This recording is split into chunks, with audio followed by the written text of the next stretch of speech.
Hello students, आपका KCL competitive exam में हार्दिक स्वागत है। हमने अपनी पिछली क्लास में कूलॉम्स लॉ के वेक्टर फॉर्म के बारे में डिस्कस किया था।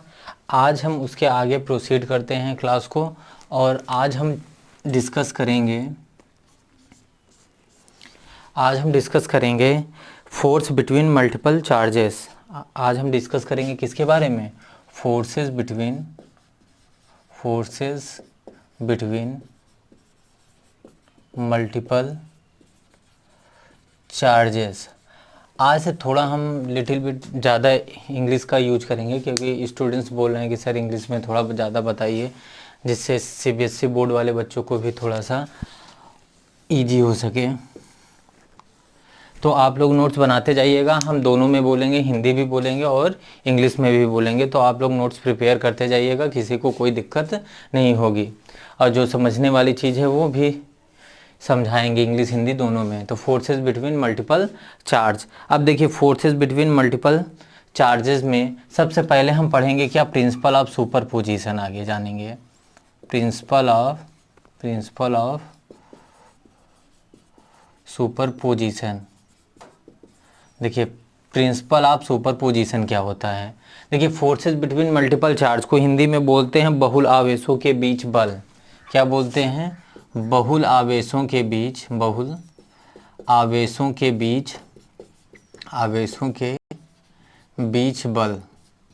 क्या बोलते हैं? बहुल आवेशों के बीच। प्रिंसिपल ऑफ सुपरपोजिशन को बोलते हैं अध्यारोपण का सिद्धांत। क्या बोलते हैं? अध्यारोपण का सिद्धांत, प्रिंसिपल ऑफ सुपरपोजिशन। तो देखिए, प्रिंसिपल ऑफ सुपरपोजिशन होता क्या है कि जैसे हमारे पास क्या कहते हैं, कोई सिस्टम हो, कोई सिस्टम हो और इस सिस्टम में हमारे पास ढेर सारे चार्जेस हों। कोई सिस्टम हो हमारे पास और उस सिस्टम में हमारे पास क्या हो? नंबर ऑफ मेनी चार्जेस हों। क्या हो? नंबर ऑफ मेनी चार्जेस हों। जैसे हमारे पास एक चार्ज यहाँ पे Q1, यहाँ पे एक चार्ज हमारे पास Q2, यहाँ पे हमारे पास एक चार्ज Q3, ये हमने ले लिया। नंबर ऑफ हमारे पास मेनी चार्जेस हो गए। कितने हो गए? नंबर ऑफ, ढेर सारे नंबर ऑफ, यानी नंबर ऑफ n चार्जेस हो गए। यानी कोई भी हमारे पास सिस्टम हो उसमें बहुत ढेर सारे चार्ज हों। अब समझिएगा प्रिंसिपल ऑफ सुपरपोजिशन, इसी के बेस पे हम इसके बारे में चर्चा करेंगे। तो प्रिंसिपल ऑफ सुपरपोजिशन होता क्या है कि कोई हमारे पास सिस्टम हो, सिस्टम को बोलते हैं हिंदी में निकाय। क्या? कोई हमारे पास सिस्टम हो या इसी को बोलते हैं क्या? निकाय। कोई निकाय हो, उसमें बहुत ढेर सारे चार्जेस हों और ये हमारा ओरिजिन है O, यहाँ से इसका जो पोजीशन वेक्टर R2, इसका पोजीशन वेक्टर R1 R2, इसका पोजीशन वेक्टर Rn और इसका पोजीशन वेक्टर हमारा R3 है। ये हमारे इनके सारे के क्या हैं? पोजीशंस वेक्टर हैं। R1 R2 R3 ये सारे क्या हैं? पोजीशन वेक्टर हैं। तो हम जब अभी आप हम लोग पढ़े ही थे, अब इधर से इधर करेंगे तो ये R21 हो जाएगा हमारा, इस तरफ ऐसे ले जाएंगे तो ये R31 हो जाएगा और यहाँ से ऐसे लाएंगे तो ये हमारा क्या हो जाएगा? इसको थोड़ा और ऊपर कर लें, Qn। तो ये हमारा क्या हो जाएगा? Rn1 हो जाएगा। यानी हम अब यहाँ पे चर्चा करने जा रहे हैं कि Q1 पे Q2 की वजह से फोर्स कितना है, Q3 की वजह से फोर्स कितना है, Qn की वजह से फोर्स के बारे में हम देखेंगे। यानी कि प्रिंसिपल ऑफ सुपरपोजिशन कहता क्या है कि कोई भी हमारा क्या कहते हैं, सिस्टम हो या निकाय हो, उसमें किसी भी एक चार्ज पे जो रिजल्टेंट फोर्स रहेगा, हमने यहाँ पास Q1 को ले लिया। कोई भी हमारा सिस्टम है उसमें नंबर ऑफ n चार्जेस है, नंबर ऑफ कितने हैं? n चार्जेस हैं और उनमें से कोई एक चार्ज जैसे हमने ले लिया Q1 और इस Q1 पे जो रिजल्टेंट फोर्स होगा, यानी परिणामी जो बल होगा हमारा, रिजल्टेंट फोर्स होगा इस पर्टिकुलर चार्ज Q1 पे जो हमारा रिजल्टेंट फोर्स होगा वो क्या होगा कि जो अदर चार्ज हैं, जैसे हमारा ये Q2 है, Q3 है, Q4 Q5 Q6 dash and so on, तो इनके द्वारा Q1 पर लगाए गए, जैसे Q2 के द्वारा Q1 पर फोर्स कोई लगेगा, Q3 के द्वारा कोई Q1 पे फोर्स लगेगा, Qn के द्वारा कोई क्या, देखिए Q2 की वजह से Q1 पर फोर्स मान लेते हैं हमने F12, Q3 की वजह से इस पे फोर्स मान लेते हैं F13, इसके वजह से क्या कहते हैं Qn की वजह से मान लेते हैं फोर्स F1n, यानी कि सब चार्जेस की वजह से Q1 पे कुछ ना कुछ फोर्स अप्लाई होगा। तो जो रिजल्टेंट फोर्स होगा इन सभी इंडिविजुअल फोर्स के वेक्टर सम के क्या होगा, इक्वल होगा। तो जो हमारा प्रिंसिपल ऑफ सुपरपोजिशन है, प्रिंसिपल ऑफ सुपरपोजिशन क्या होता है कि अगर कोई सिस्टम है, किसी सिस्टम या निकाय में किसी एक चार्ज पर जो रिजल्टेंट फोर्स होगा वो क्या होगा, किसी एक चार्ज पर जो रिजल्टेंट फोर्स होगा वो वेक्टर सम होगा, किसका, वेक्टर सम होगा, किसका, अदर, यानी कि vector sum of the charge, vector sum of the force due to other charges on it, यानी कि वह क्या होगा, सभी फोर्सेस के वेक्टर सम के इक्वल होगा जो अन्य यानी अदर चार्जेस द्वारा इस पर्टिकुलर चार्ज पर लगाया गया होगा, अदर चार्जेस द्वारा उस चार्ज पर क्या लगाया गया होगा। तो देखिए हम यहाँ पास लिख देते principal of superposition. Principal of superposition को हम डिफाइन कर देते हैं हिंदी इंग्लिश दोनों में। तो देखिए according to principle of superposition, देखिए हम यहाँ पास लिख देते हैं according to the principle of superposition,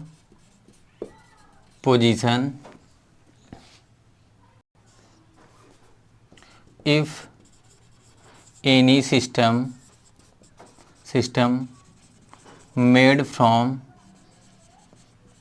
n number of charges, अगर हमारा क्या कहते हैं कोई भी प्रिंसिपल ऑफ सुपरपोजिशन के अनुसार है, यदि हमारा कोई भी सिस्टम जो है वो n नंबर ऑफ चार्ज से मिलकर बना हो, then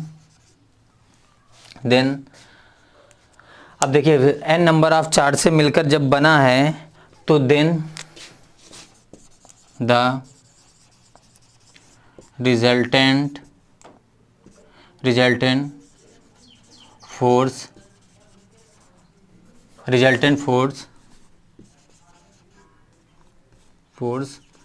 act on any one charge is equal to the vector sum of, equal to the क्या, वेक्टर सम ऑफ, देखिए क्या बताए हैं कि जो किसी भी चार्ज पर जो रिजल्टेंट फोर्स होगा वो वेक्टर सम होगा, क्या, vector sum of the forces due to other charges on it, यानी कि वो क्या होगा, वेक्टर सम होगा ड्यू टू क्या, force due to other charges on it, यानी जो दूसरे चार्ज के फोर्स के क्या होगा, सम के, वेक्टर सम के क्या हो जाएगा, इक्वल हो जाएगा। यही हमारा प्रिंसिपल ऑफ क्या है, सुपरपोजिशन है। प्रिंसिपल ऑफ सुपरपोजिशन क्या है, हम हिंदी में बोल दे रहे हैं, जिसको लिखना होगा लिख लेगा। यानी कि अध्यारोपण सिद्धांत के अनुसार यदि कोई निकाय अनेक आवेशों से मिलकर बना है, यदि कोई निकाय क्या है, अनेक आवेशों से मिलकर बना है, तो उस निकाय में उपस्थित किसी एक आवेश पर कार्यरत जो परिणामी बल होगा, किसी एक आवेश पर कार्यरत जो परिणामी बल होगा वो क्या होगा, एक आवेश पर कार्यरत परिणामी बल अन्य आवेशों द्वारा उस पर लगाए गए अलग अलग बलों के सदिश योग के बराबर होगा, अलग अलग लगाए गए बलों के सदिश योग के क्या होगा, बराबर होगा। तो ये हमारा था क्या, प्रिंसिपल ऑफ सुपरपोजिशन। जहाँ तक है तो सबको समझ में आ गया होगा, प्रिंसिपल ऑफ सुपरपोजिशन। चलिए अब आगे हम चर्चा करते हैं।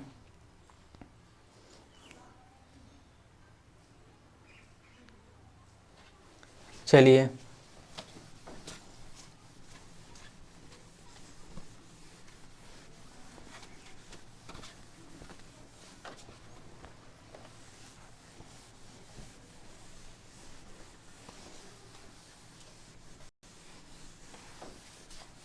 देखते हैं अब हम निकालते हैं फोर्सेस बिटवीन मल्टीपल चार्ज, यानी यही हम मान लेते हैं कि जो हमारा सिस्टम है उसमें क्या है, n नंबर ऑफ चार्ज हैं। कहाँ पे हैं, वैक्यूम में हैं। वैक्यूम में हमारे सिस्टम में क्या हैं, n नंबर ऑफ चार्जेस हैं। कितने चार्जेस हैं, n नंबर ऑफ चार्जेस हैं। तो देखिए कि लेट वी हैव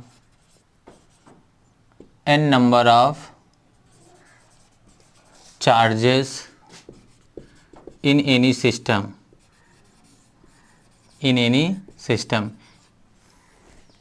यानी कि हमारे पास क्या कहते हैं, कोई सिस्टम है उसमें कितने नंबर ऑफ चार्जेस हैं, n नंबर ऑफ चार्जेस हैं, Q1 Q2 Q3 dash Qn and the position vector are, और इनके स्थित सदिश, हिंदी में बोलेंगे क्या, स्थित सदिश, एंड द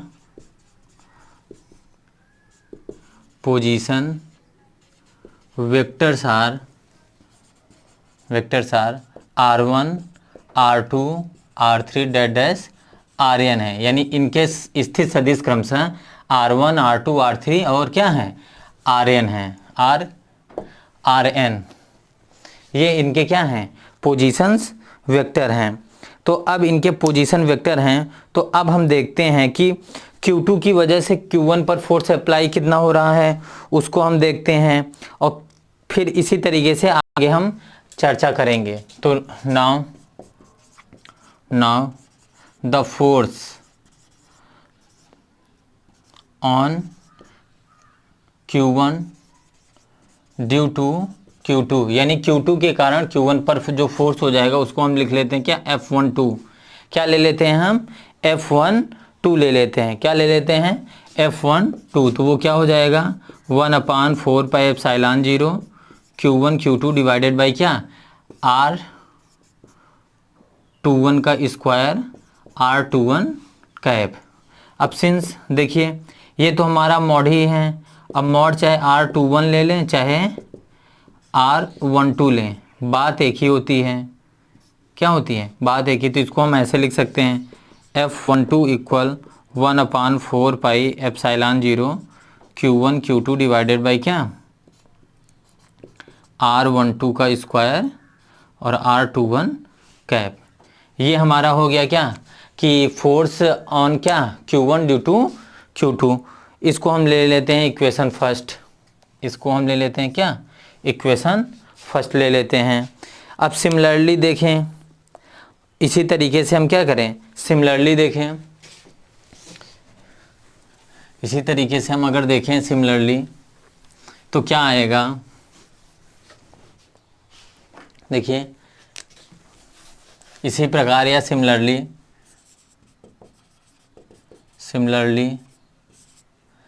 क्या होगा, अब ये तो हमारा F12 हो गया, F13 कितना हो जाएगा हमारा, F13 हो जाएगा 1/4 pi epsilon 0 Q1 Q3 divided by R13 का whole square R31 cap. Equation हमारा सेकेंड हो जाएगा, डैश। अब n का ले लें तो F1n इक्वल क्या आ जाएगा हमारा, 1/4 pi epsilon 0 Q1 Qn divided by क्या हो जाएगा, R1n का स्क्वायर Rn1 कैप। ये इक्वेशन हमारा n हो जाएगा, या फिर हाँ इसको हम इक्वेशन थर्ड लिख दें। अब ये देखिए ये हमारा हो गया।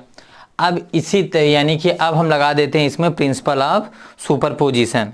इसमें हम क्या लगा देते हैं, प्रिंसिपल ऑफ क्या लगा देते हैं, सुपरपोजिशन लगा देते हैं। अब यहाँ पास ये तो लिख लिए होंगे। अब फ्रॉम प्रिंसिपल ऑफ सुपरपोजिशन क्या हो जाएगा, फ्रॉम प्रिंसिपल ऑफ सुपरपोजिशन यानी अध्यारोपण के सिद्धांत से, from principle of super position यानी अध्यारोपण के सिद्धांत से क्या हो जाएगा हमारा, resultant F equal F12 plus F13 plus dash क्या F1 एन, ये हो जाएगा। इसको इक्वेशन हम ले लेते हैं क्या, फोर्थ। अब क्या करते हैं, equation first second third and fourth से, किससे, from equation first second third and fourth. अब हम करेंगे क्या, equation first second third and fourth का यूज करते हैं। तो देखिए, फ्रॉम इक्वेशन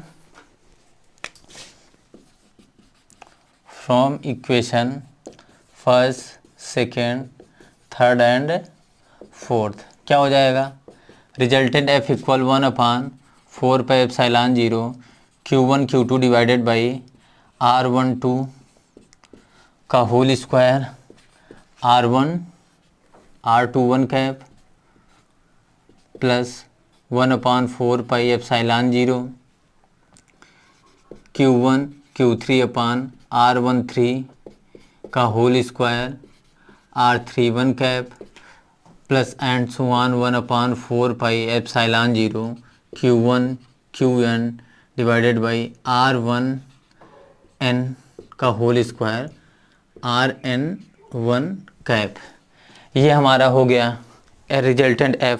अब इसमें से हम क्या करें, f की वैल्यू को कॉमन ले लें, f को क्या करें हम कॉमन ले लें, साइड में ले लें। तो देखिए ये हमारा क्या हो जाएगा, हम f को क्या कर सकते हैं, बाहर ले सकते हैं। अगर हम अगर लेना चाहें तो f को हम क्या करेंगे, बाहर ले लेंगे। तो देखिए f को f कह रहे हैं 1/4 को हम बाहर ले लेंगे, 1/4 और Q1 को ले लिए। अब देखिए Q1 को भी हमने क्या कर लिया, बाहर ले लिया। तो अब देखिए क्या हो जाएगा, ये हमारा ब्रैकेट में आएगा Q2 R12 का स्क्वायर R21 कैप प्लस 1/4 यह आएगा Q3 R13 का होल स्क्वायर, इसको ऐसे लिख दें Q3 plus dash Qn divided by R1n का होल स्क्वायर Rn कैप। ये हमारा आ गया। अब देखिए हम इसको Q1 को Q ले लें और इसको हम रन करवा कहाँ से कहाँ तक कर दें, इसको ऐसे हम लिख सकते हैं F इक्वल Q/4 और इसको हम ब्रैकेट में लिख दें QI, ये R1I का होल स्क्वायर RI1 कैप। यही हमारा हो जाएगा क्या, फोर्स ऑन मल्टीपल चार्ज, यानी कि फोर्स हमारा क्या हो जाएगा, force between multiple charges. F equal Q/4 QI और RI1, यानी कि ये हमारा हो जाएगा क्या, फोर्स ड्यू टू क्या, मल्टीपल चार्जेस या फोर्स बिटवीन मल्टीपल चार्जेस। ठीक, अब यहाँ पास I क्या करेगा, रन करेगा कहाँ से, 2 से n तक। R हमारा कहाँ से कहाँ तक रन करेगा, 2 से n तक रन करेगा। तो ये हमारा था क्या, फोर्स बिटवीन क्या, मल्टीपल चार्जेस। अब देखिए फोर्स बिटवीन मल्टीपल चार्जेस के लिए सबसे पहले हमको प्रिंसिपल ऑफ सुपरपोजिशन का पता होना जरूरी है। और प्रिंसिपल ऑफ सुपरपोजिशन को हिंदी में बोलते हैं क्या, अध्यारोपण का सिद्धांत। हमने बताया कि प्रिंसिपल ऑफ सुपरपोजिशन होता क्या है, कि कोई भी हमारा सिस्टम है जो n नंबर ऑफ चार्ज से मिलकर बना हो, तो उनमें किसी एक चार्ज पर जो रिजल्टेंट फोर्स होगा वो अदर चार्जेस द्वारा लगाए गए फोर्स के वेक्टर सम के क्या होगा, इक्वल होगा। सिंपल सी लैंग्वेज में किसी भी एक चार्ज पर लगाया गया जो रिजल्टेंट फोर्स होगा, किसी एक भी चार्ज पर लगने वाला जो रिजल्टेंट फोर्स होगा वो अदर चार्जेस द्वारा उस चार्ज पर लगाए गए फोर्स के वेक्टर सम के क्या होगा, इक्वल होगा। यही हमारा क्या होता है, प्रिंसिपल ऑफ सुपरपोजिशन। फिर उसके जरिए हम क्या कर लिए, इस पूरे सिस्टम पे लगने वाले फोर्स की गणना कर ली, यानी कि इसको कैलकुलेट हमने कर लिया। इस पे क्या कहते हैं, कई न्यूमेरिकल क्वेश्चन आते हैं, उन न्यूमेरिकल को हम बाद में डिस्कस करेंगे। तो ये हमारा था क्या, फोर्सेस बिटवीन मल्टीपल चार्जेस। देखिए कुछ क्या कहते हैं, हमारा क्या है कि जो हमने अभी इलेक्ट्रिक फोर्स पढ़ा था और ग्रेविटेशनल फोर्स पढ़ा था, उसमें हम कुछ सिमिलरिटीज़ देखते हैं कि क्या क्या सिमिलरिटीज़ हैं। तो देखिए सिमिलरिटीज़ में हम इसको बता दे रहे हैं, जैसे ग्रेविटेशनल फोर्स, उसकी हमने कुछ कंपैरिजन किया था पिछली क्लासों में। तो सिमिलरिटी क्या है कि दोनों इन्वर्स स्क्वायर लॉ को फॉलो करते हैं, यानी दोनों डिस्टेंस के क्या होते हैं, स्क्वायर के इन्वर्सली प्रोपोर्शनल होते हैं। दोनों क्या होते हैं, कंजर्वेटिव फोर्स होते हैं। दोनों कैसे फोर्स होते हैं, कंजर्वेटिव फोर्स होते हैं। दोनों क्या होते हैं, सेंट्रीपिटल फोर्स होते हैं यहाँ, यानी कि एक ही तरफ, यानी सेकेंडरी फोर्स जिसको बोलते हैं वो होते हैं। तो अब हम आगे बढ़ते हैं और डिस्कस करते हैं किसके बारे में, इलेक्ट्रिक फील्ड के बारे में। इलेक्ट्रिक फील्ड के बारे में हम चर्चा करते हैं, उसको समझते हैं क्या है इलेक्ट्रिक फील्ड, उसके बारे में हम चर्चा करते हैं। हिंदी में उसको बोलते हैं क्या, वैद्युत क्षेत्र। क्या है, वैद्युत क्षेत्र। तो वैद्युत क्षेत्र के बारे में हम क्या करते हैं, डिस्कस करते हैं, चर्चा करते हैं कि क्या है हमारा, क्या वैद्युत क्षेत्र क्या है, इलेक्ट्रिक फील्ड क्या होता है। तो देखिए इलेक्ट्रिक फील्ड होता क्या है, इलेक्ट्रिक फील्ड वैद्युत क्षेत्र, इसको हिंदी में बोलते हैं, क्या बोलते हैं, वैद्युत क्षेत्र। समझिएगा इसको अच्छे से, इलेक्ट्रिक फील्ड। देखिए इलेक्ट्रिक फील्ड होता क्या है जनरली, जैसे कोई भी हमारा चार्ज है, कोई भी हमारा क्या है, चार्ज है। जैसे मान लीजिए एक चार्ज हमने यहाँ पास रख दिया, चाहे प्लस क्यू चार्ज हो कुछ भी। अब इस चार्ज के चारों तरफ कोई एक रीजन है कि जिसके पास कोई दूसरा चार्ज लाएं, अगर कोई पॉजिटिव चार्ज लाएंगे तो ये चार्ज इसको रिपेल करेगा, मतलब इस पर फोर्स ऑफ रिपल्सन लगाएगा। क्या करेगा, फोर्स ऑफ रिपल्सन लगाएगा। क्या करेगा, फोर्स ऑफ रिपल्सन लगाएगा। अगर कोई हम इसके पास में निगेटिव चार्ज लाएंगे तो ये इसको क्या करेगा, अट्रैक्ट करेगा, अपनी तरफ अट्रैक्ट करेगा। तो फोर्स ऑफ क्या लगेगा यहाँ पे, फोर्स ऑफ अट्रैक्शन होगा। क्या होगा, फोर्स ऑफ अट्रैक्शन, यानी ये चार्ज इसको क्या करेगा, अपनी तरफ आकर्षित करेगा, अट्रैक्ट करेगा। और अगर इसी तरीके का है तो ये रिपेल करेगा। तो एक पर्टिकुलर, इस चार्ज के चारों तरफ एक पर्टिकुलर रीजन होता है, इसके सराउंड में एक पर्टिकुलर रीजन होता है जहां तक ही ये प्रॉपर्टी फॉलो कर सकती है इसकी। जैसे आप लोगों ने जनरली बचपन में देखा होगा कि चुंबक यानी मैग्नेट को लेते हैं, उसको तोड़ देते हैं और मैग्नेट को, एक मैग्नेट यहाँ रखें और दूसरा यहाँ, तो अगर इस मैग्नेट को यहाँ तक लाएं तो ये चिपक जाएगा, यानी कि इसको अट्रैक्ट कर लेगा। अगर क्या कहते हैं, और थोड़ा सा इसका रेंज यहाँ से थोड़ा दूर हुआ तो भले ये दोनों मैग्नेट यहाँ रखे हों लेकिन एक दूसरे पर कोई भी इम्पैक्ट नहीं डालेंगे। तो किस रीजन तक इम्पैक्ट डालते हैं, वही रीजन, यानी इस चार्ज के चारों तरफ का वह रीजन, ऐसा क्षेत्र जहाँ पर कोई दूसरा चार्ज फोर्स ऑफ अट्रैक्शन और फोर्स ऑफ रिपल्सन को फील करता है, उसी रीजन को हम क्या बोलते हैं, इलेक्ट्रिक फील्ड बोलते हैं।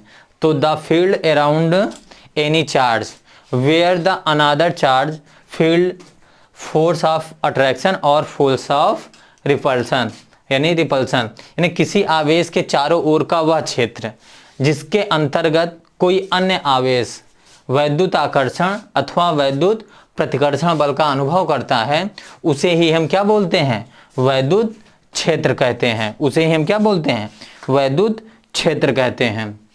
तो देखिए इसकी सिंपल सी डिफिनीशन देखिए, यहां पास लिखेंगे the field around any charge where the another charge feels force of attraction और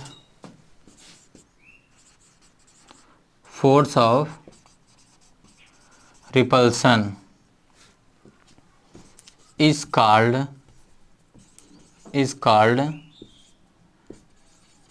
इलेक्ट्रिक फील्ड। यानी किसी भी चार्ज के चारों तरफ का ऐसा फील्ड जहां पे कोई अन्य चार्ज फोर्स ऑफ अट्रैक्शन और फोर्स ऑफ रिपल्सन को फील करता है, उसको हम क्या बोलते हैं, इलेक्ट्रिक फील्ड। हिंदी में लिख देते हैं यहाँ पास, किसी आवेश के चारों ओर का वह क्षेत्र जहाँ पर कोई अन्य आवेश, कोई अन्य आवेश वैद्युत आकर्षण अथवा प्रतिकर्षण बल का अनुभव करता है वह वैद्युत क्षेत्र कहलाता है। वह क्या कहलाता है? वैद्युत क्षेत्र कहलाता है। तो देखिए, the field around any charge where the another charge feels force of attraction और force of repulsion called electric field. किसी आवेश के चारों ओर का वह क्षेत्र जहां पर कोई अन्य आवेश वैद्युत आकर्षण अथवा प्रतिकर्षण बल का अनुभव करता है, उसे हम क्या बोलते हैं? वैद्युत क्षेत्र कहते हैं। उसे हम क्या बोलते हैं? वैद्युत क्षेत्र बोलते हैं। अब देखिए, अब हम कुछ इसके बारे में चर्चा करेंगे, आगे बढ़ के देखते हैं। अभी तो इंटेंसिटी ऑफ इलेक्ट्रिक फील्ड पढ़ेंगे, उससे पहले कुछ हम और डिस्कस कर लेते हैं। तो डिफिनीशन आप लोग लिख लीजिएगा। देखिए, क्या है कि जैसे कोई भी हमारा इलेक्ट्रिक फील्ड हो, कोई भी हमारा क्या है? इलेक्ट्रिक फील्ड है, और उसके क्या कहते हैं?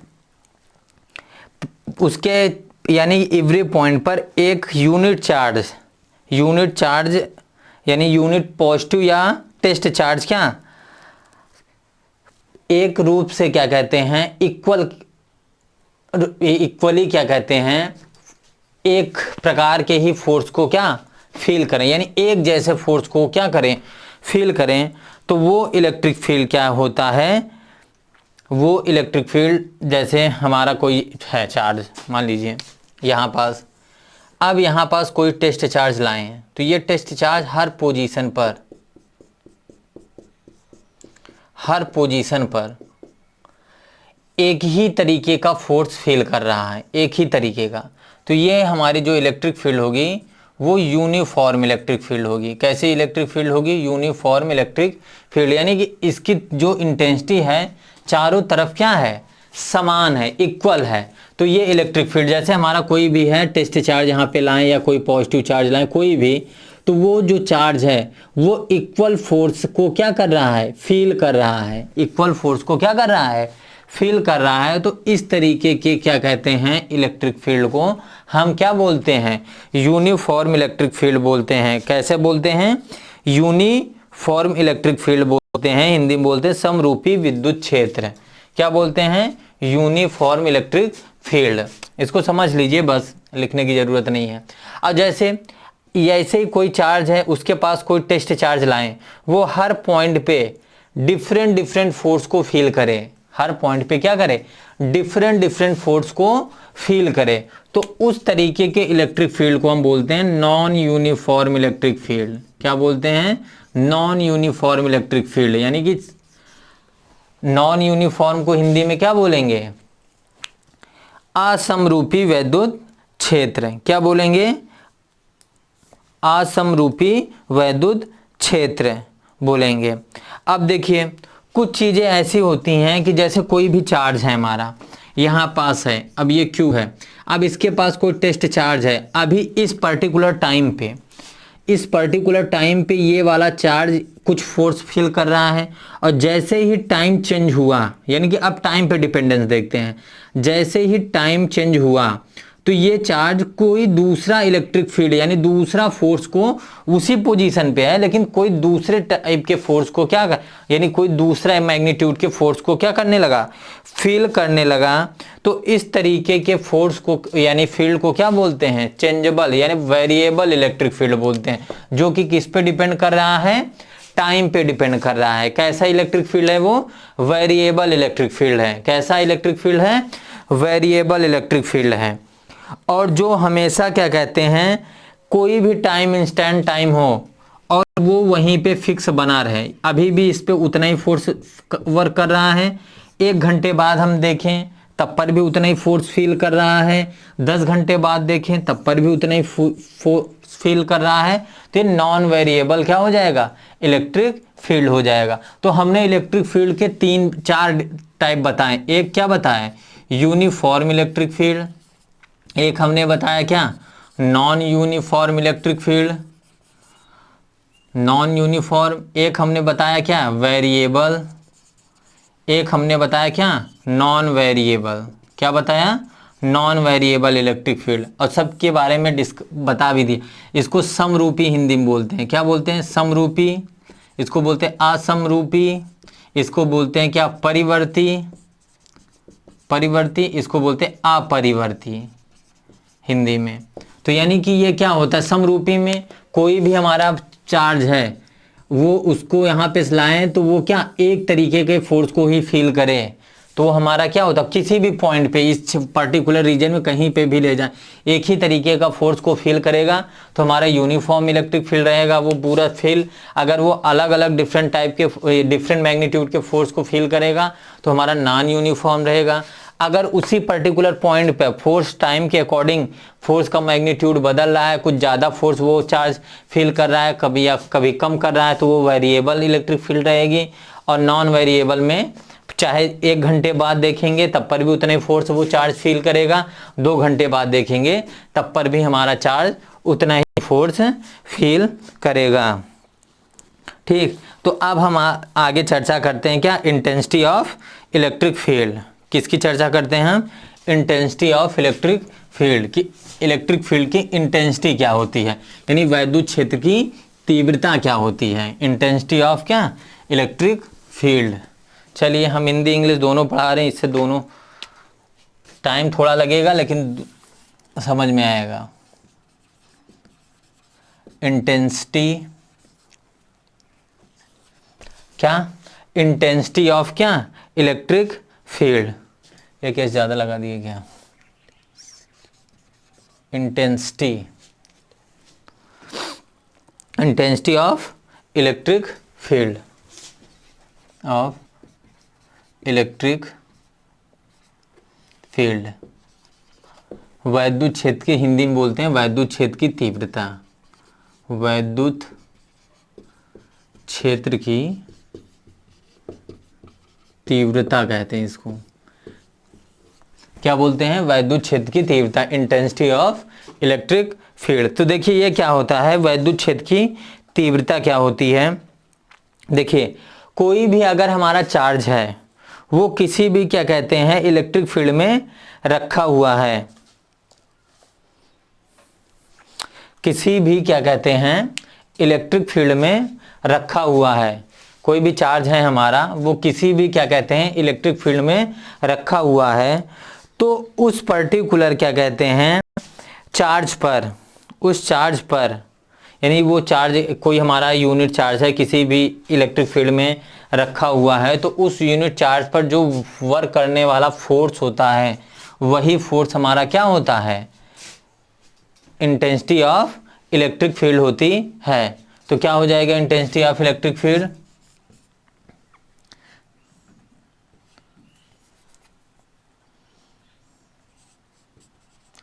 इन एनी इलेक्ट्रिक फील्ड, या फिर ऐसे ना लिख के हम लिखेंगे the magnitude of force, the magnitude of force act on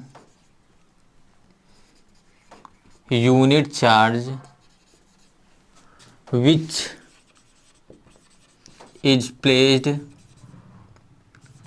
which is placed in any electric field is called intensity of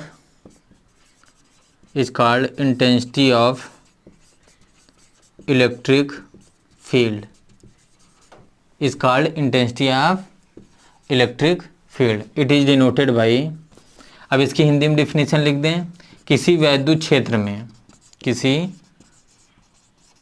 वैद्युत क्षेत्र में एकांक आवेश पर कार्यरत बल को उस वैद्युत क्षेत्र की तीव्रता कहते हैं। उस वैद्युत क्षेत्र की तीव्रता कहते हैं। उस वैद्युत क्षेत्र की क्या कहते हैं? तीव्रता कहते हैं। इसे इट इज डिनोटेड बाय क्या? It is denoted by capital E, and E equal हमारा क्या हो जाएगा? ई इक्वल एफ अपॉन में क्यू नॉट। ई इक्वल क्या हो जाएगा हमारा? F upon Q not. F upon क्या हो जाएगा? Q not. यानी कि हमारा जो इंटेंसिटी ऑफ इलेक्ट्रिक फील्ड होगी वो क्या हो जाएगी? E equal F upon Q not हो जाएगी। क्या हो जाएगी? एफ अपॉन क्यू नॉट हो जाएगी। चलिए अब इसके क्या कहते हैं यूनिट देख लेते हैं। तो एसआई सिस्टम में जो इंटेंसिटी ऑफ इलेक्ट्रिक फील्ड की यूनिट होती है, यूनिट जो होगी मात्रक यूनिट, वो हो जाएगी क्या? न्यूटन पर कूलाम। क्या हो जाएगी? न्यूटन पर कूलाम हो जाएगी। यूनिट क्या हो जाएगी इसकी? न्यूटन पर कूलाम हो जाएगी। और इसकी डायमेंशन क्या हो जाएगी? डायमेंशन इसकी क्या हो जाएगी? डायमेंशन निकाल लो। Dimension of E equal dimension of F upon dimension of q naught. तो ये क्या हो जाएगी? M L T minus two divided by A T. तो ये क्या हो जाएगा हमारा? Dimension of E. Dimension of E equal M L T minus three A minus one. ये हमारा क्या हो जाएगा? डायमेंशन हो जाएगा। इंटेंसिटी ऑफ इलेक्ट्रिक फील्ड की क्या हो जाएगी? डायमेंशन हो जाएगी। ठीक, तो ये तो हो गया डायमेंशन। अब हम यानी कि डायरेक्शन पता करते हैं। Direction of intensity of electric field. क्या करते हैं? Direction of intensity of electric field. तो डायरेक्शन इलेक्ट्रिक फील्ड की, इंटेंसिटी ऑफ इलेक्ट्रिक फील्ड की कैसी होगी? Direction of intensity of electric field. चलिए इसको चर्चा करते हैं। देखिए, direction of intensity of electric field. क्या? Direction of intensity of electric field. तो direction of intensity of electric field क्या होगी? इलेक्ट्रिक फील्ड की डायरेक्शन क्या होगी? अब देखिए इसके दो कंडीशन हैं। If Q is positive, if charge is positive, if charge is positive, अगर हमारा चार्ज क्या होगा? पॉजिटिव होगा। अगर हमारा जो चार्ज है वो पॉजिटिव है, तो जो हमारा चार्ज अगर पॉजिटिव है, ये मान लीजिए चार्ज है और ये हमारा कोई कंडक्टर है, तो चार्ज अगर ये क्या है? पॉजिटिव, तो जो इलेक्ट्रिक फील्ड की डायरेक्शन होगी वो कंडक्टर के क्या? सरफेस से बाहर साइड यानी आउटसाइड रहेगी। किधर रहेगी? आउटसाइड रहेगी। ये ई की डायरेक्शन है। ई की डायरेक्शन किधर रहेगी? आउटसाइड रहेगी। If charge is positive then the direction of electric field outside the surface of क्या? कंडक्टर, यानी कि पृष्ठ के क्या रहेगी? बाहर की तरफ रहेगी। इलेक्ट्रिक फील्ड की डायरेक्शन किधर रहेगी? सरफेस से बाहर की तरफ रहेगी। If charge is negative, if charge is यानी अगर चार्ज कैसा हो? निगेटिव हो। इफ़ चार्ज इज क्या? निगेटिव, देन तब क्या रहेगा? जो कंडक्टर हमारा रहेगा, अगर चार्ज निगेटिव है तो जो हमारी इलेक्ट्रिक फील्ड की डायरेक्शन रहेगी वो डायरेक्शन कैसी रहेगी? वो डायरेक्शन हमारी क्या रहेगी?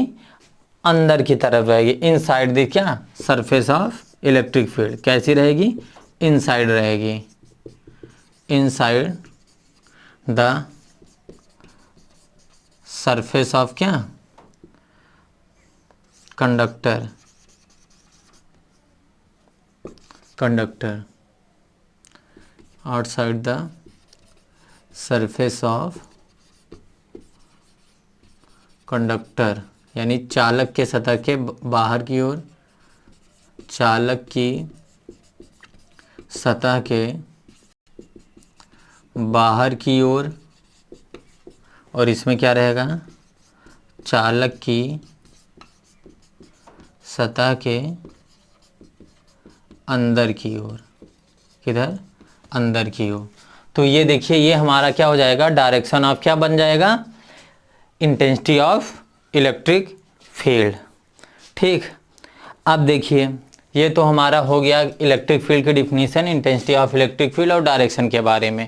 अब हम पॉइंट चार्ज के बारे में, पॉइंट चार्ज की वजह से हम क्या इंटेंसिटी ऑफ इलेक्ट्रिक फील्ड को फाइंड आउट करेंगे, उसको हम अपने नेक्स्ट क्लास में देखेंगे। अगर आपको क्लास पसंद आई हो तो लाइक कीजिए, चैनल को सब्सक्राइब कीजिए और ज़्यादा से ज़्यादा शेयर करिए। धन्यवाद।